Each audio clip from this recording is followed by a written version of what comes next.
Pangalawa, mga kapatid, that God is working in us.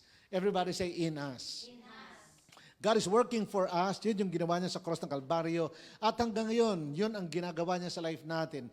He is giving us freedom from all the works of the enemy para ibalik tayo sa ating past sins, para ibalik tayo sa ating old self, para ibalik tayo sa sickness and disease. Sino dito ang hindi nagkasakit? Tayong lahat.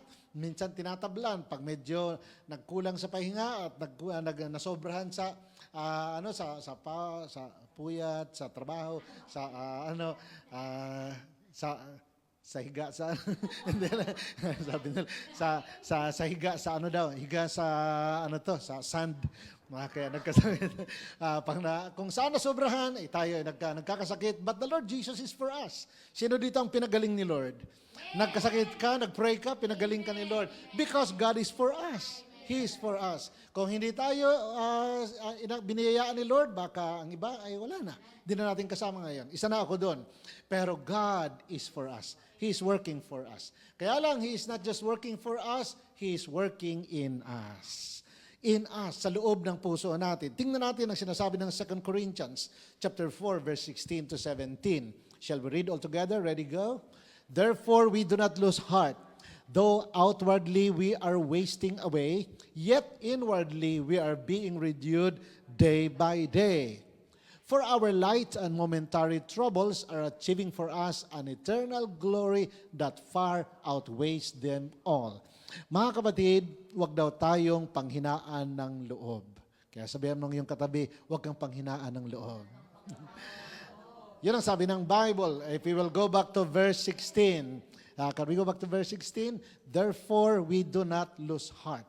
We do not lose heart. Di tayo nawawalan ng lakas ng loob. Yan yung lose heart.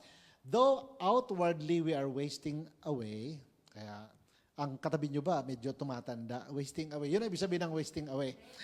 Yung mga kabi-birthday lang, ayun, medyo nadagdagan ako ng 1 taon.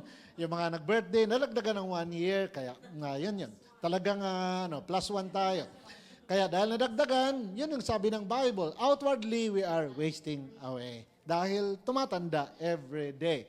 Yet, ito ang magandang balita, yet inwardly we are being renewed. Ayan.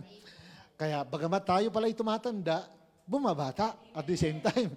Kasi renewed day by day. Kaya yung iba, nagugulat, parang hindi ka tumatanda, bumabata, renewed day by day. Ang nakikita nila, spiritually. Ang physically, ano talaga yan? Dahil yun ay law. Yung tumatagal sa mundong ito ay talagang tumatanda.